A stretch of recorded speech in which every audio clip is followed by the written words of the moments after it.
Biru. Rabu Biru. Rabu Biru, restorasi gagasan baru. Menghadirkan bahasan aktual bersama narasumber yang kompeten.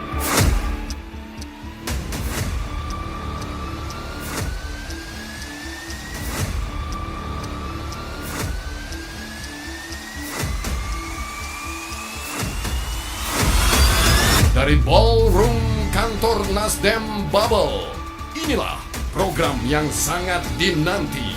Rabu Biru. Rakyat bersatu, banyak ide baru. Ada apa di hari Rabu? Ada Nasdem, ada kamu. TPS di hari Rabu. Nasdem setia menunggu.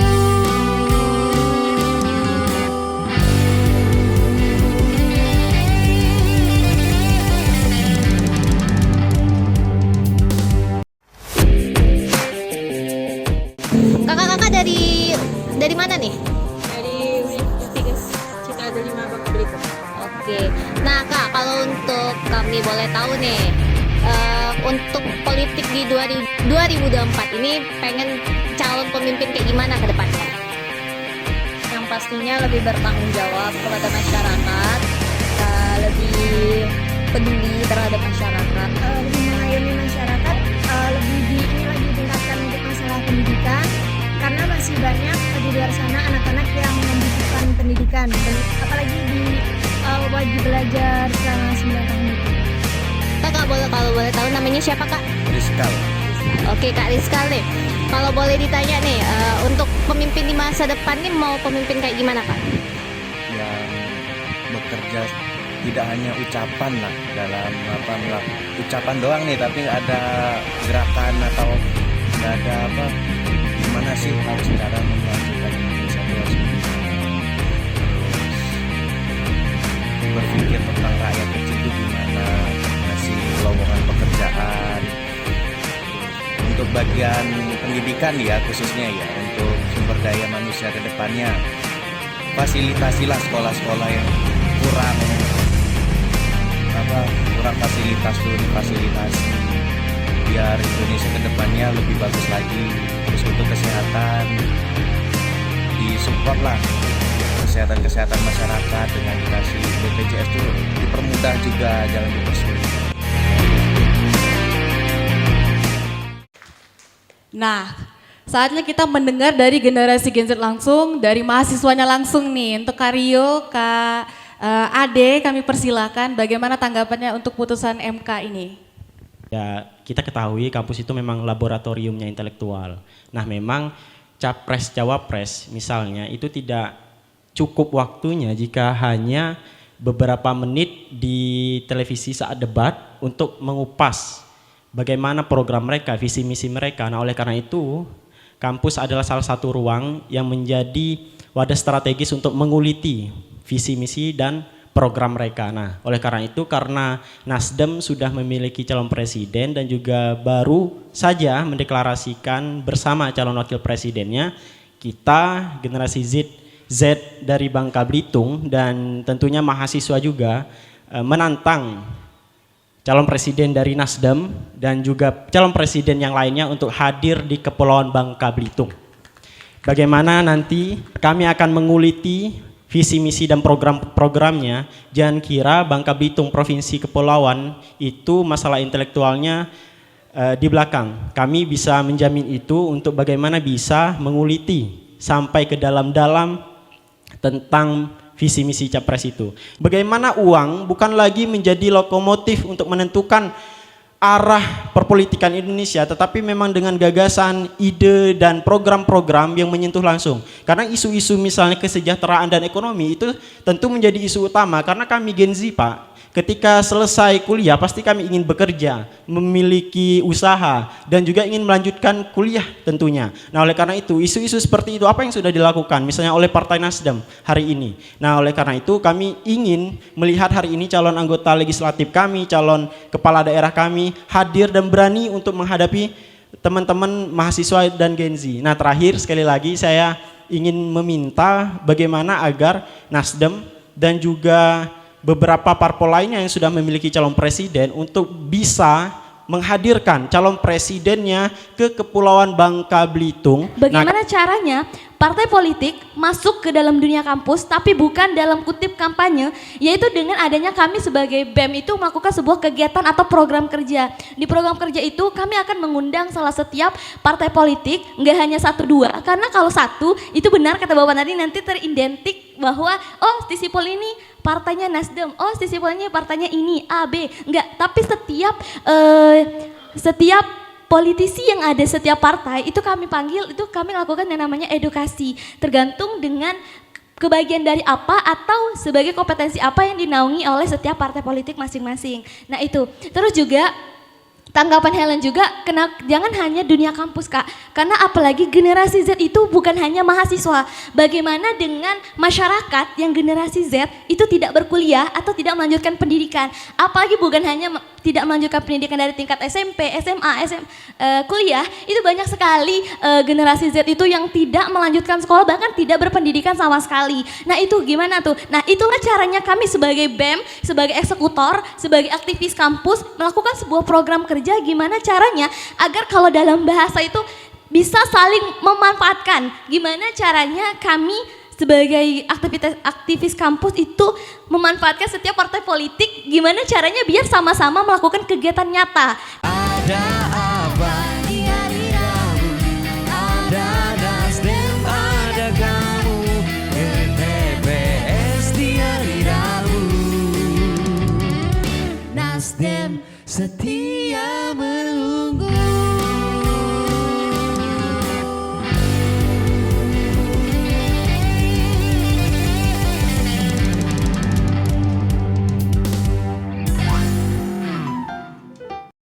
Nah, untuk adik-adik yang lainnya, mungkin ada yang ingin bertanya kepada narasumber kita yang lain. Ya boleh, dari adik itu. Di semester 4 atau semester 5, kami ada terjun langsung ke KPU. Dan itu salah satu mata kuliahnya yaitu tata kelola kepemiluan. Nah itu kan menjadi suatu batu loncatan untuk kami yang emang menekuni keilmuan di bidang politik ini yang diberi ruang langsung oleh KPU. Namun itu tidak berjalan lama, hanya satu pertemuan saja. Nah di sini yang ingin saya tanyakan, apakah Bapak Ibu itu mempunyai strategi khususnya di Partai Nasdem itu sendiri? Karena menurut saya ruang yang seperti ini itu sangat kami butuhkan. Ketika kalian kuliah di Fisipol, orientasinya untuk kuliah di Fisipol bukan mesti harus terjun di politik, ya. Itu perlu juga dipahami ya. Kemudian karena jabatan-jabatan politik juga kan nggak banyak, ya. Nah, kemudian tadi saya ada terdengar bahwa banyak di Bangka Selatan katanya tidak bisa melanjutkan kuliah ya. Ada tadi pertanyaan itu ya. Ya karena kebetulan saya mendengar itu, saya kan di Komisi 4 yang bermitra dengan Dinas Pendidikan. Hari ini Dinas Pendidikan sudah mengalokasikan melalui Biro Kesra, jadi dipindah di Biro Kesra, anggaran sekitar 9M untuk memberikan beasiswa loh. Nah, namun informasi-informasi seperti ini saya mendengarnya belum pernah permintaan ke kami itu belum. Coba ajukan, kalau artinya gini, kami berharap yang berprestasi. Kedua begini, adik-adik juga saya harus sampaikan bahwa fasilitas yang diberikan negara hari ini juga sudah ada melalui KIP, Kartu Indonesia Pintar. Kalaupun ada yang mau berharap kuliah tidak bisa kuliah, saya rasa sudah bisa mau diminimalisir. Yang menjadi problem, orang dari mau masuk SMA nggak mau sekolah. Generasi Z, kalian harus mengawal dan harus pemain utama, pencipta utama terciptanya sebuah politik berintegritas. Kalau tidak kalian bisa menghadirkan itu, generasi Z hari ini gagal. Ya, generasi Z hari ini gagal dan 20 tahun akan depan samalah kayak hari ini.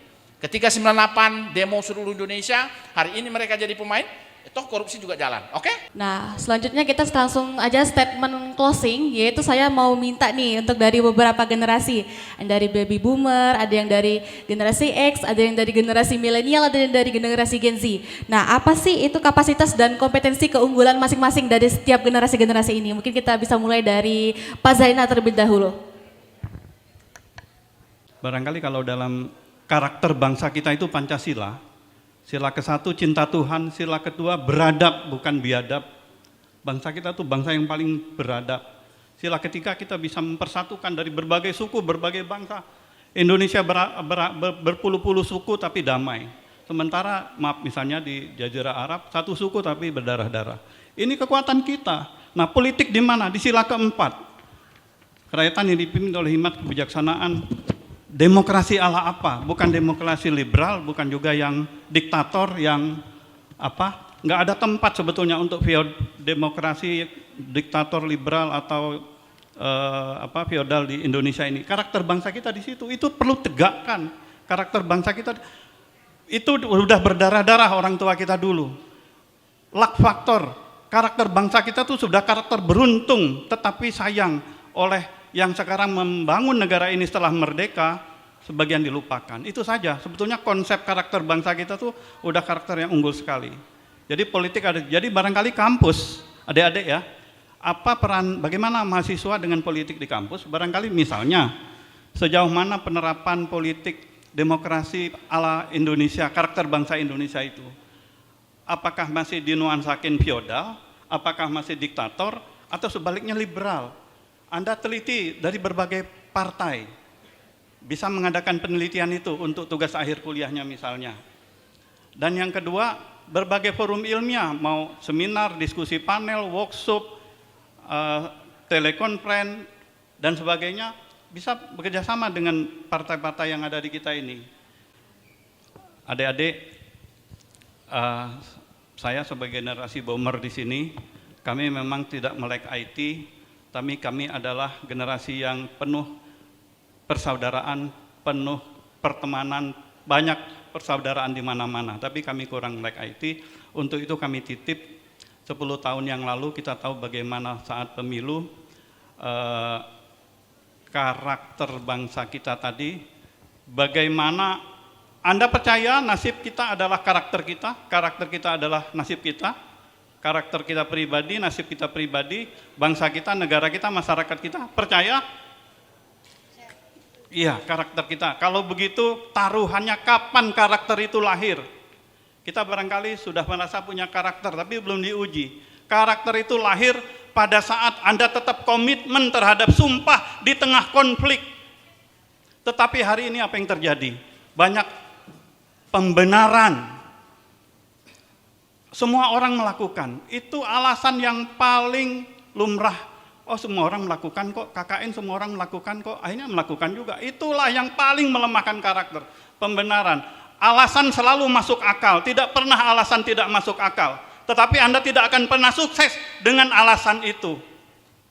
Jadi adik-adik generasi Z, di tangan Anda kenapa paling menentukan? Karena siapa yang menang dalam pemilu 2024, suara Anda yang terbesar, dan Anda melek IT.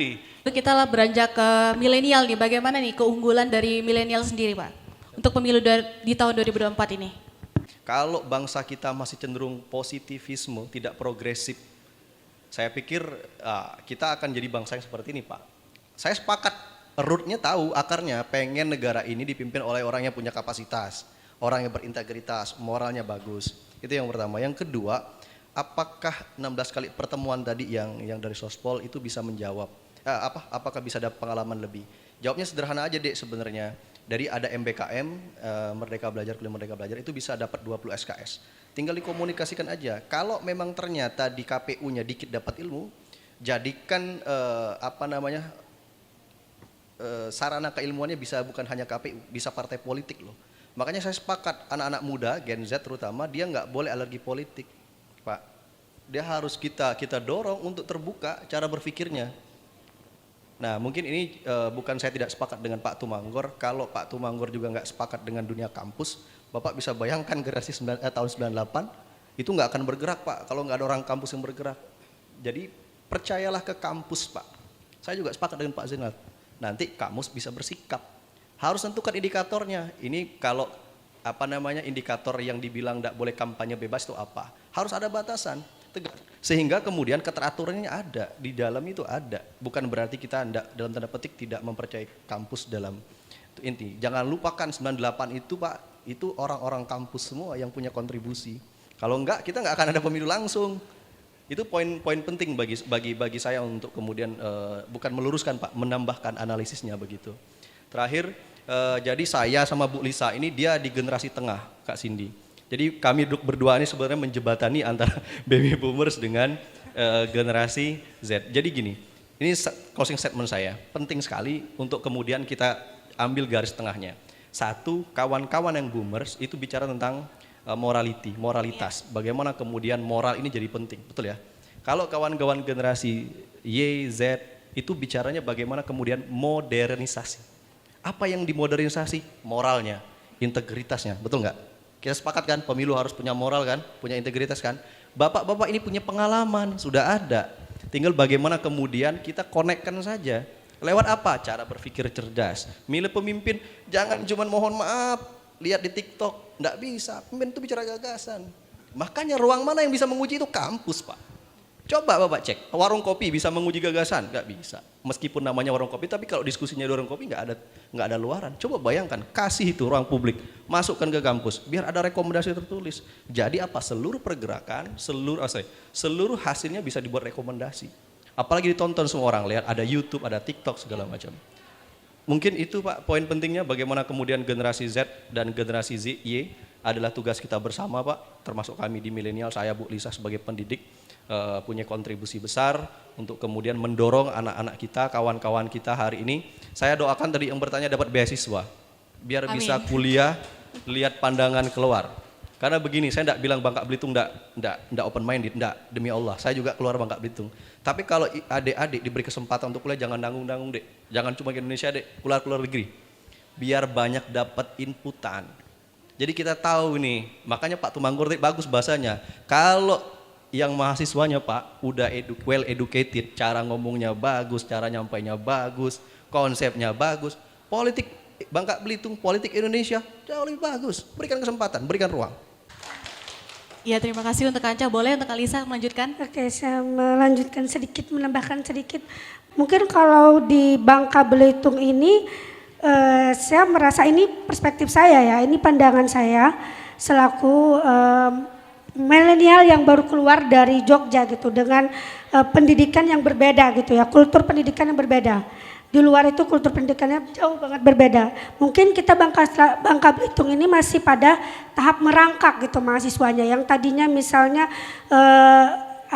masih apatis terhadap isu-isu sosial. Sebelumnya kan orang nggak peduli ya Pak ya, mau BBM harganya 20.000, mau BBM harganya 15.000. Di Bangka ini kan orang masih, kalau masih bisa beli ya udah, mau ngapain kita demo gitu kan. Tapi kalau di Jogja itu orang baru, di Jogja, di Jakarta itu orang baru denger aja isunya, mahasiswa tuh udah berontak. Dan ini juga sama juga dengan bagaimana kemudian edukasi politik ini di kampus. Kalau di Jogja sendiri Pak, saya menemukan nih, betul-betul menemukan. Sebetulnya putusan MK ini yang baru mau diterapkan ini, kalau di ranah di Jogja itu di beberapa kampus sudah ditetapkan. Sudah berjalan gitu ya, bukan ditetapkan, sudah berjalan. Melalui apa? Melalui sayap-sayap partai. Karena ada organisasi pergerakan mahasiswa ini kan banyak ya. Kalau di Bangka ini masih hitungannya masih sedikit gitu dibandingkan luar kota. Tapi kalau di Jogja, di Jakarta tuh sayap-sayap partai itu udah masuk dalam pergerakan mahasiswa, dan mereka berkecimpung di dalam dunia kampus gitu. Dan jadi pesan saya, penutup saya, Mbak, jadikan Gen Z ini jadikan preferensi dasar untuk preferensi politik yang lebih baik gitu. Itulah dia closing statement dari beberapa narasumber kita, dan berakhirlah juga acara kita.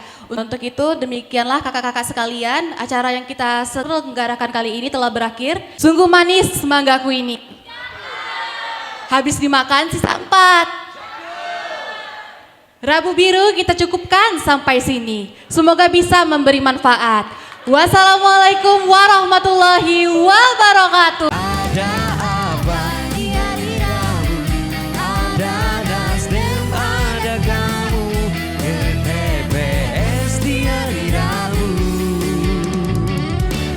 Nasdem setia